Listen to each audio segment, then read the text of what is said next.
And last thing, the Woodward book, you are quoted at length as well in it, and one caught my eye. You said the most dangerous people around the president are, quote, overconfident idiots. And then it quotes you as saying, we've gotten rid of a lot of the overconfident idiots in the administration. Who are you referring to?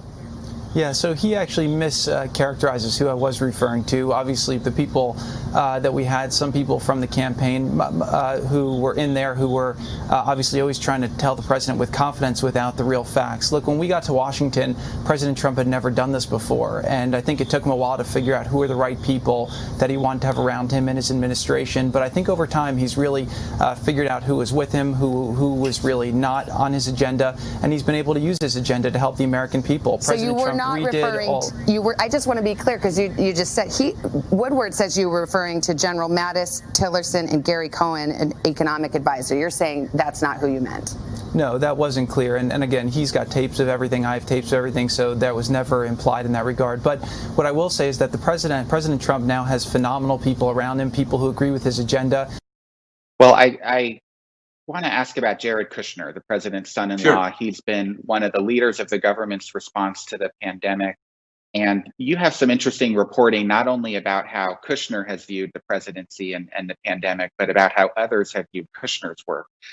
Tell us what Dr. Fauci and some of the other medical and scientific experts in our government make of the young son-in-law. Well, I described meetings in the Oval Office where Fauci, the leading expert on infectious diseases in this country and in the government.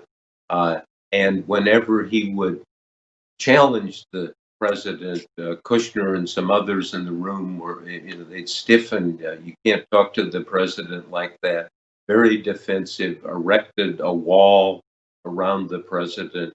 And I report that Fauci felt very much that the president had really a negative attention span, and that the only thing the president was interested in was his reelection. Yeah.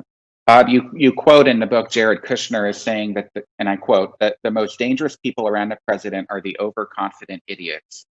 You write that that's a reference to Defense Secretary Mattis, to Secretary of State Rex Tillerson, and to the economic advisor Gary Cohen.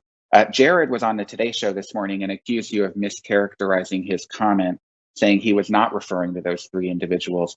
He even said that he had an audio recording of the conversation just like you did in what seemed to possibly be some sort of threat to release the audio. I just want to give you a chance to explain what it is that Jared Kushner said and who he intended to refer to. If you look at Jared Kushner's quote, he said, well, there were people in the campaign, and then suggests that he was referring to these overconfident idiots in the campaign. In the transcript, it's clear he's talking about the administration. The administration is not the campaign. And the key people that Trump told me, like General Mattis, who was Secretary of Defense, I asked President Trump about him, and he dismissed Mattis as nothing more than a PR guy. Tillerson, the Secretary of State, he said he was dumb as a rock. It is kind of this whole idea of you can take facts and kind of turn them and suggest. And I'm quite interested in when Jared says he has tapes. I have tapes. I taped him with his permission. I suspected he was taping me. He did not extend the courtesy to me that he was taping the conversation. That's fine. And I report accurately what he said in the book. And there are some much more important quotes from him, quite frankly. He says that Trump executed a hostile takeover of the Republican Party, that the platforms are written by people who are extremists, and it is a disparagement of the Republican Party. I wonder, Trump has lots of support in the Republican Party. If do they look at Trump as a hostile takeover? Certainly, he's different, but is it hostile? So anyway, Yeah. we will be dealing more and in depth with what Jared Kushner had to say.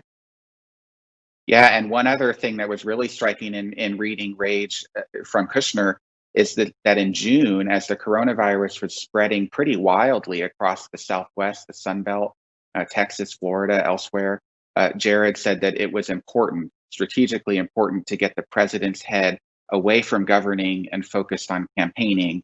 Of course, underscoring that the reelection campaign has been of paramount importance to the president and to those around him in the White House. Bob, I want to shift to North Korea quickly. You have a Certainly. lot of reporting, and you actually obtained the